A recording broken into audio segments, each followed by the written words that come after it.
haheze imyaka 62 twikukiye twihaye intumbero ya demokarasi, dufise abategetsi b'abarundi, dufise inzego nkuru z'igihugu zigizwe n'abarundi bene wacu. Ubu turashobora kwiha amategeko adukingira, kandi inzego z'umutekano zigizwe n'abarundi gusa.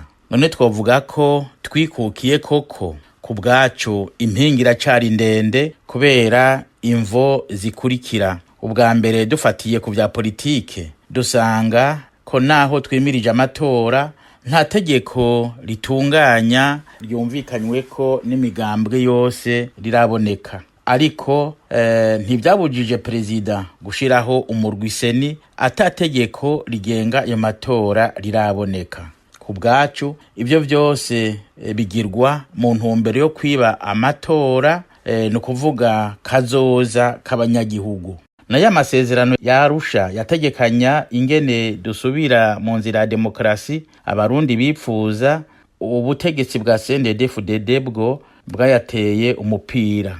Ayo masezerano yatunywanisha n'aya majambo y'umuganwa Rudoviko Rwagasore, aho yavuga ati: "Ruguriye twamugina, ubutigu burageze ngo twihweze ibibazo vyerekeye Uburundi." Ivyo bibazo murabizi namwe, hari igitoro cacitse akayobera abahinga mu gihugu, amazi atakiboneka imisi yose mu mabombo, umuyaga nkuba utangwa rimwe na rimwe, isukari yacitse umuzi wibuye, imiti uyironka urushe kuko atagitoro, umwavu ukabura kandi wararishwe, amakinga ntiyemerewe kwinjira mu gisagara atani ikindi gitegekanijwe co kunguruza abantu, amakara ntakiva ruguru ngo ashike mu gisagara kuko atagitoro. Ubu kuronka dolari urinyegeza nk'uko wowe uri inkozi y'ikibi. Twihweje uyu munsi rya jambo ngo ejo ni heza,